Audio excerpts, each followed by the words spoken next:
I hope it's okay. I do want to take a few words because the 518th is really, really special to me. I want to talk a little bit about the history of the 518th and how it got started and why we're all here today. I did write some notes, so bear with me, okay? First of all, I'd like to start off by saying I'd like to remember those who are not with us today. So we do have some members of the 518th that have moved on and rest in peace. A couple of those are Dale Harshbarger and Brandon Kemp.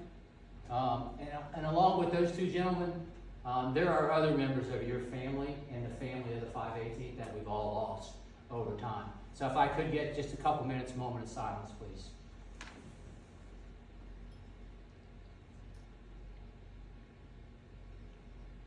Thank you. They are regulators. They will always be regulators as well as their families.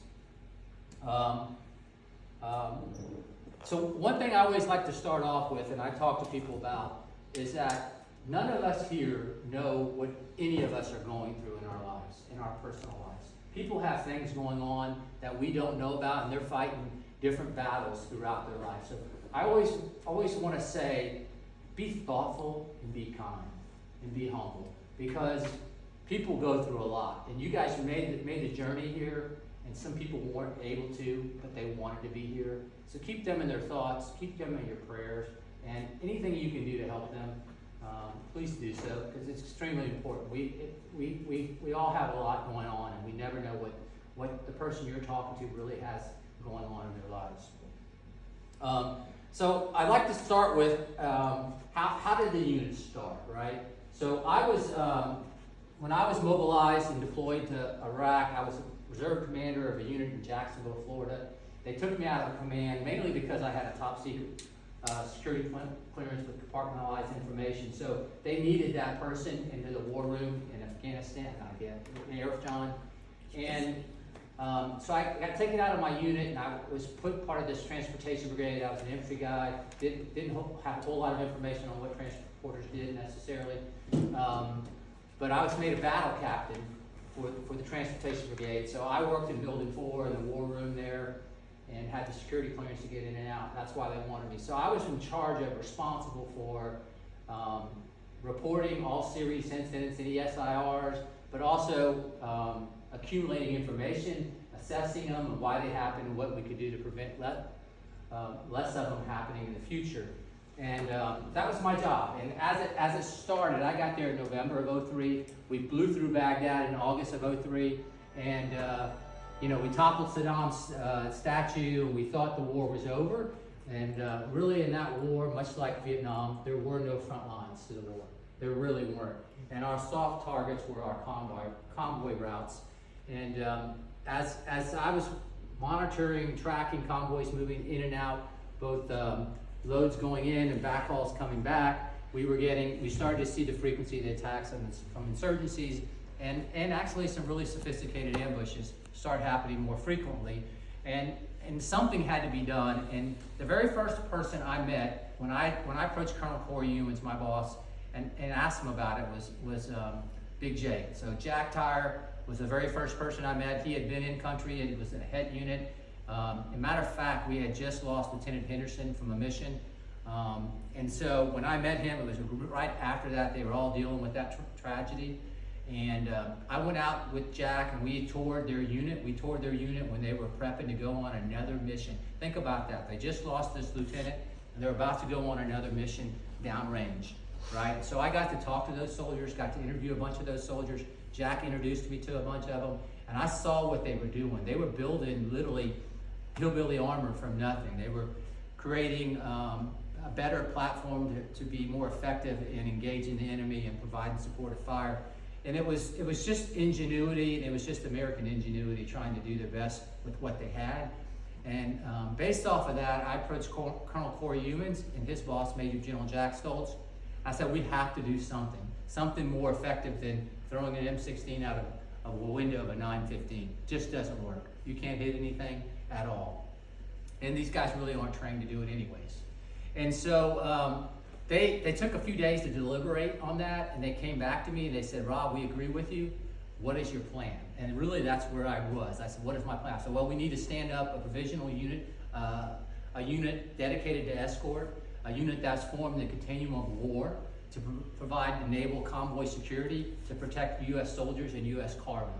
And they said, okay, we agree, we need to do that. How are we going to do it? And that's really where it started.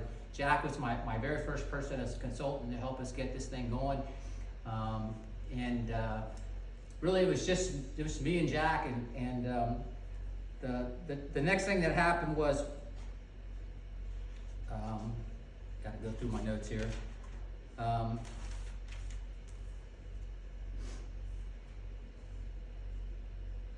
So when they said that they approved the concept, right, the idea that we were going to have this unit that would serve to protect U.S. convoys, they said, well, guess what, Rob, you're the commander. And of course, that's what I secretly wanted all along. And I will tell you that when I talked to my wife, when the phones did work, when you could call back to the States, she was like, you got what? You're safe in Camp Arif John in Kuwait. You don't have to go across the Marne. She goes, I go, well, I was ordered to do it. So she didn't know I had actually volunteered until I got home. That's that little white lie we all tell. A year later, she never knew that I volunteered for it. It's a good thing she didn't come for that little portion right there. Yep. So after that meeting, after meeting Jack, the very first person I met, I had to come up with soldiers, and I had an idea. So the brigade, we had 3 battalions, actually 4 battalions really, but 3 battalions of soldiers that I was going to draw on. I talked to 30 different company commanders and first sergeants. And I went to each one of these company commanders and first sergeants, and we had in a battalion meeting, and I said, I need 6 soldiers. I need 6 soldiers from each one of you, and also they need to each bring a Humvee with them. But I need these 6 soldiers, which would have given me 180 if they all gave me 6. And that's what I was that's what I was driving for. And so the very first person that was offered up to me was James McCormick. And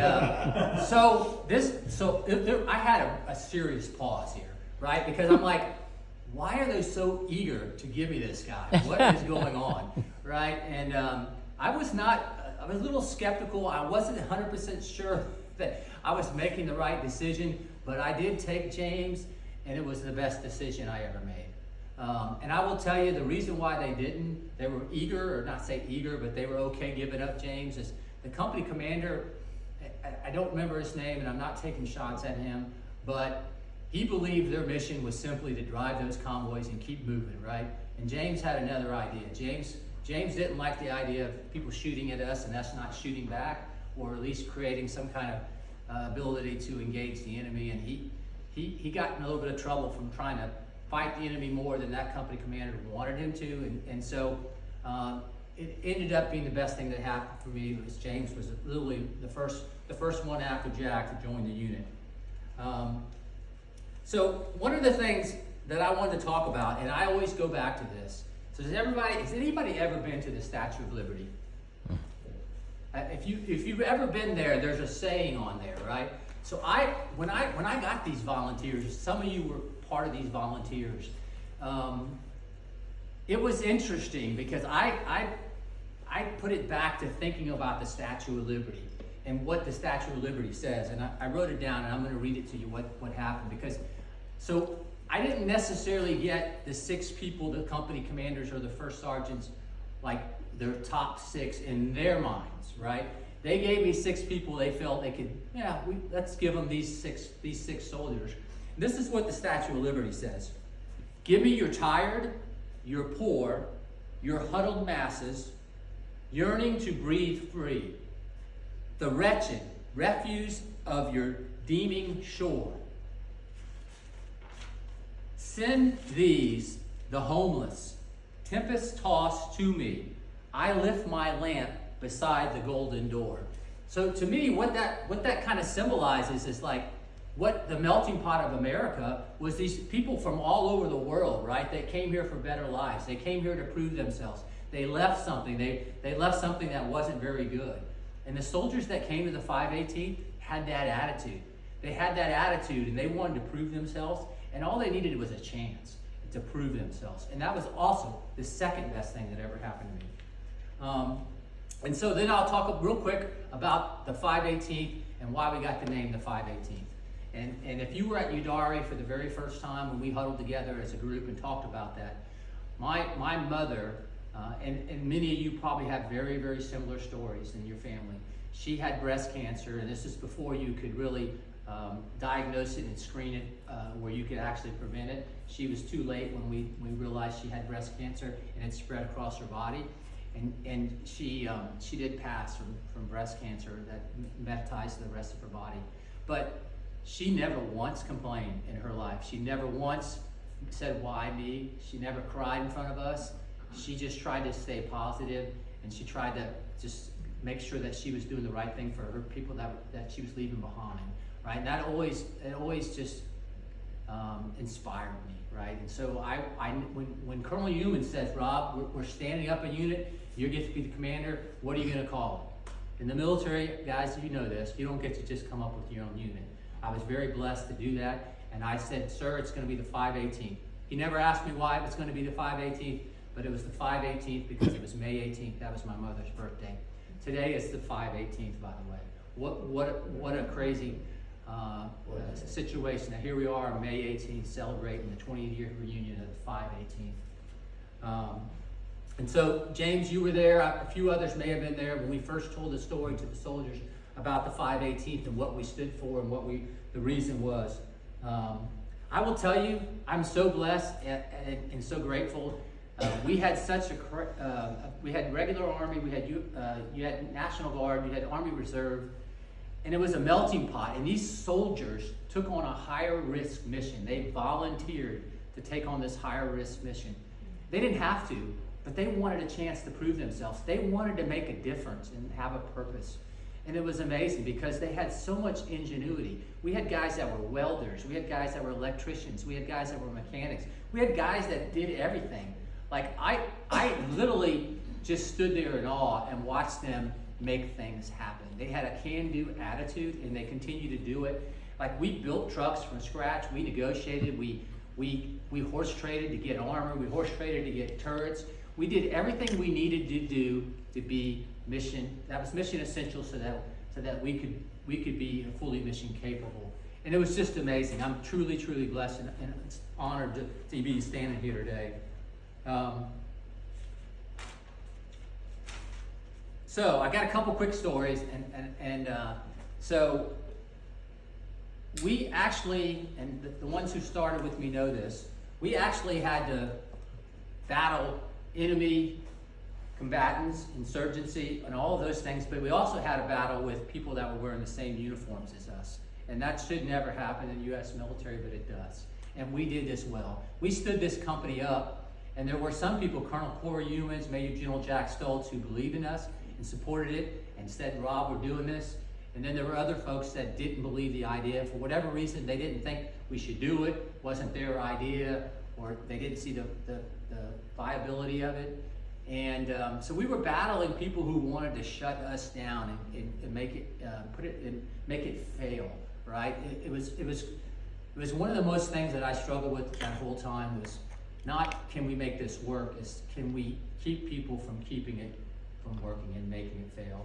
And that was disappointing. Some of the first missions we were assigned were on purpose. They were to humiliate us. They were to make us look bad. We took on missions where we had to escort ICE. We had to escort ICE from one spot in Kuwait to the port of Kuwait. Literally, pretty safe environment. Nobody's running around with 50 cals mounted on turrets. But guess what we did? Guess what the soldiers of the 518, they took it serious. They go, okay, we're gonna train, and we're gonna do this mission just like it's real, just like it's across the berm.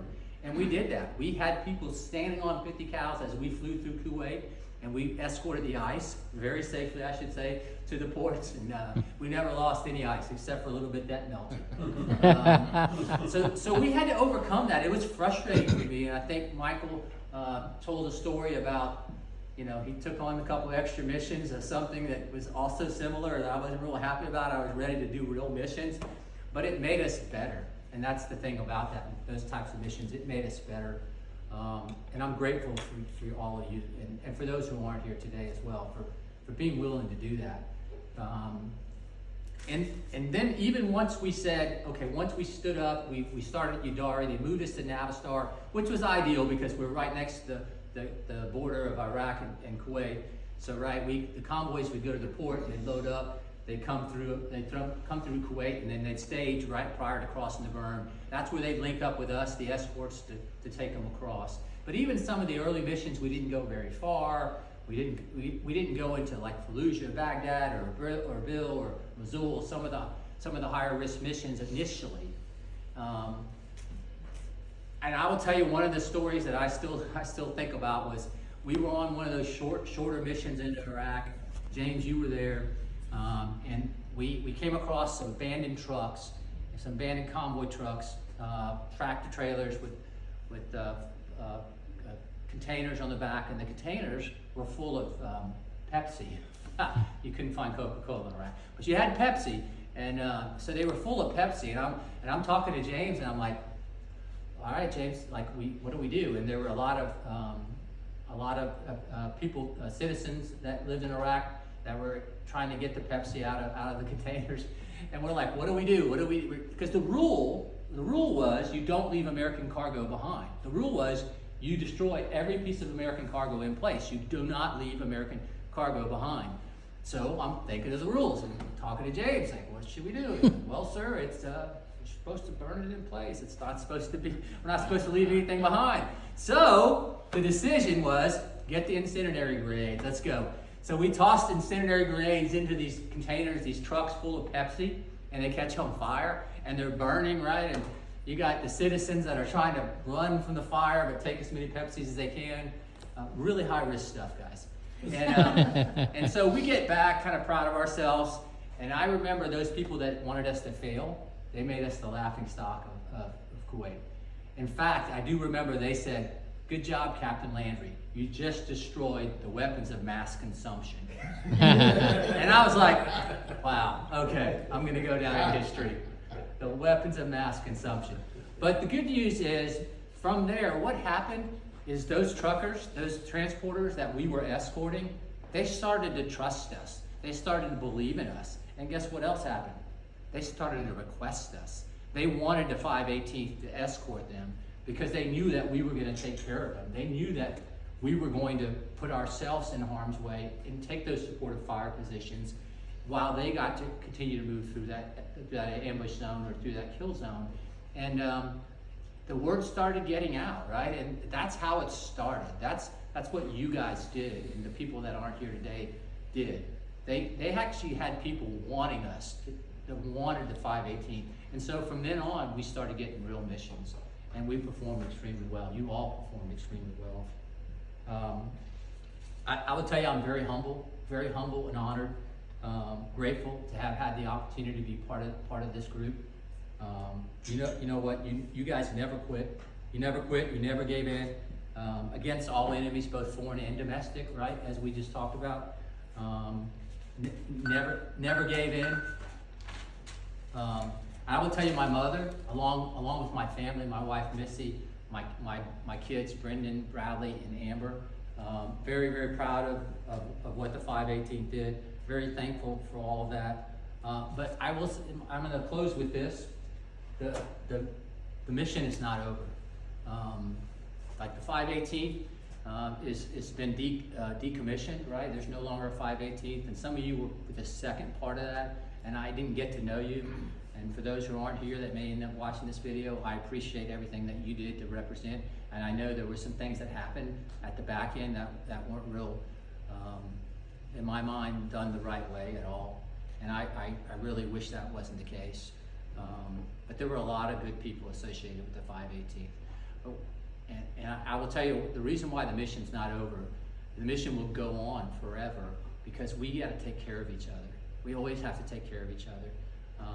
And reach out, be a friend, be kind to those people that are hurting and suffering, because there's a lot of things that go on.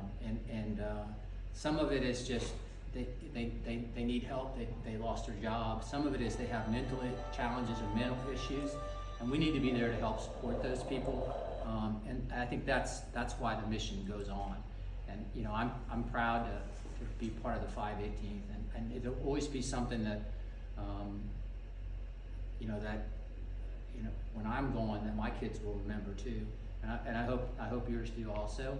So I will say, one last time, regulators, on your feet! Mount up! Woo! Thank you, everyone.